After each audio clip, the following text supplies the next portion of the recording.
नमस्कार। आज हम एक ऐसी खबर पर बात करने वाले हैं जिसने सचमुच मार्केट में हलचल मचा दी है। भारती एयरटेल, जी हाँ, वही टेलीकॉम कंपनी अब बैंकिंग की दुनिया में एक बहुत बड़ा कदम रखने जा रही है। तो चलिए देखते हैं ये पूरा मामला है क्या। 20,000 करोड़ रुपए। सोचिए ये कितनी बड़ी रकम है। और यही वो अमाउंट है जो एयरटेल अपनी एक सब्सिडियरी यानी एक सहायक कंपनी में डालने की तैयारी कर रहा है। देखिए, ये कोई छोटा मोटा कॉर्पोरेट अपडेट नहीं है। ये एक बहुत बड़े बहुत ही बड़े स्ट्रैटेजिक मूव का इशारा है।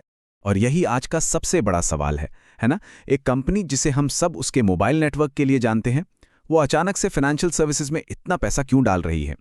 इस पूरी चर्चा में हम इसी क्यों का जवाब ढूंढने की कोशिश करेंगे। तो सबसे पहले बिल्कुल बेसिक से शुरू करते हैं। उस ऐलान को समझते हैं जिसने सबको इतना हैरान कर दिया। ये सब एक एक्सचेंज फाइलिंग से शुरू हुआ।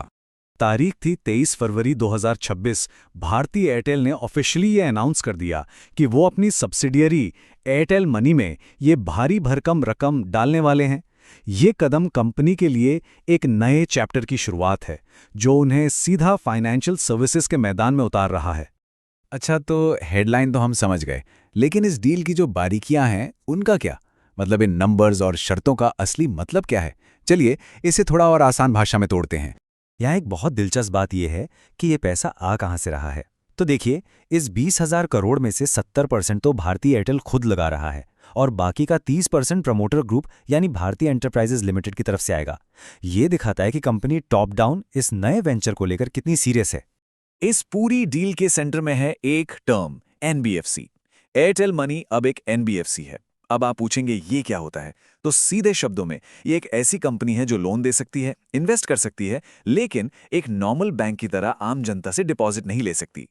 देखिए, रेगुलेट तो दोनों को आरबीआई ही करता है, पर जो सबसे बड़ा फर्क है वो डिपॉजिट लेने की काबिलियत में है। मतलब एयरटेल मनी लोगों को सीधा लोन तो दे पाएगी, पर वो सेविंग्स या करंट अकाउंट नहीं खोल सकती, जैसा कि हम अपने नॉर्मल बैंकों में करते हैं। और यही सबसे जरूरी बात है समझने वाली। तो ये तो हुई डील की बातें, लेकिन जो बड़ा सवाल है, एयरटेल आखिर ऐसा कर क्यों रहा है? उनका असल प्लान क्या है? चलिए अब इस कदम के पीछे की स्ट्रैटेजी को डीकोड करते हैं। घटनाओं की टाइमिंग देखिए, सब कुछ कितनी तेजी से हुआ। 17 फरवरी को आरबीआई से लाइसेंस मिला और सिर्फ कुछ ही दिनों बाद 23 फरवरी को इतने बड़े इन्वेस्टमेंट का ऐलान हो गया। ये साफ दिखाता है कि ये कोई अचानक लिया गया फैसला नहीं, बल्कि एक सोची समझी और तेजी से आगे बढ़ने वाली योजना है। कंपनी ने जो अपने लक्ष्य बताए हैं वो बिल्कुल क्लियर हैं।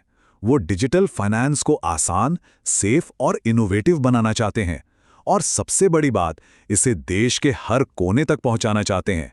तो ये सिर्फ एक बिजनेस मूव नहीं है, बल्कि फाइनेंशियल इंक्लूजन की तरफ भी एक बड़ा कदम हो सकता है। और भारती एयरटेल के executive vice chairman Gopal Vitthal का ये बयान इस बात पर मुहर लगाता है। उनका इरादा सिर्फ एक और लोन देने वाली कंपनी बनाने का नहीं है, वो एक ऐसा ब्रांड बनाना चाहते हैं जो भरोसे और फ्यूचर टेक्नोलॉजीज पर टिका हो। ठीक है, कंपनी के प्लान तो बहुत बड़े हैं, लेकिन जिन लोगों ने अपना पैसा लगाया है, मतलब इन्वेस्टर्स, वो इस बारे में क्या सोच रहे हैं?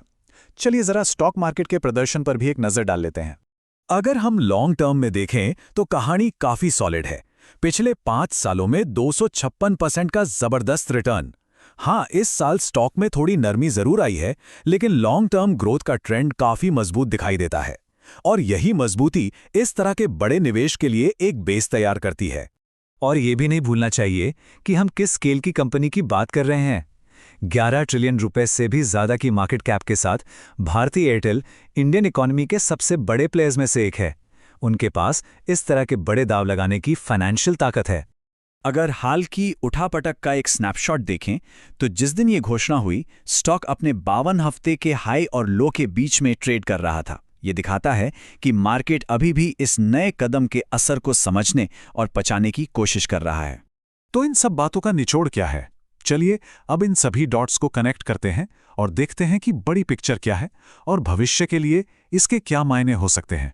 संक्षेप में कहूं तो ये मूव कई तरह से एक गेम चेंजर हो सकता है।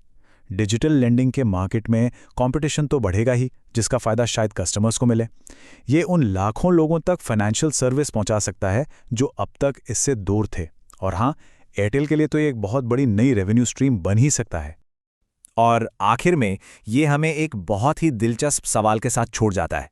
सोच कर देखिए, जिस तरह से टेक्नोलॉजी, टेलीकॉम और फाइनेंस को एक साथ ला रही है, क्या वो दिन वाकई दूर है जब अगला पर्सनल लोन हमें अपने बैंक से नहीं बल्कि सीधा हमारी फ़ोन कंपनी से मिलेगा? भविष्य तो भाई बहुत दिलचस्प होने वाला है। इस चर्चा में शामिल होने के लिए शुक्रिया।